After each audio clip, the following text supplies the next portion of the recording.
मराठी व्याकरणाचे प्रश्न पाहूयात. प्रश्न पहिला आहे, ॲ व अ हे आदत्त स्वर मराठी वर्णमालेत घेण्याची शिफारस खालीलपैकी कोणी केली? तर या प्रश्नाचे योग्य उत्तर आहे पर्याय डी, अरविंद मंगळूरकर यांनी. पुढचा प्रश्न, खालील वाक्यातील उपमेय ओळखा व योग्य पर्याय निवडा. वाक्य आहे, माऊलीच्या दुग्धापरी आले मृगाचे तुषार. तर या प्रश्नाचे योग्य उत्तर आहे पर्याय ए, मृगाचे तुषार. पुढचा प्रश्न, खालीलपैकी अयोग्य समानार्थी शब्दाची जोडी ओळखा. तर योग्य उत्तर आहे पर्याय सी, खल सज्जन.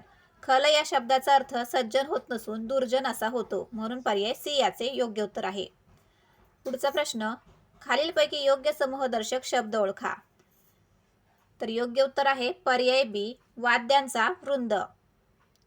पुढचा प्रश्न, खालीलपैकी काव्यग्रंथ व कवीची अयोग्य जोडी ओळखा.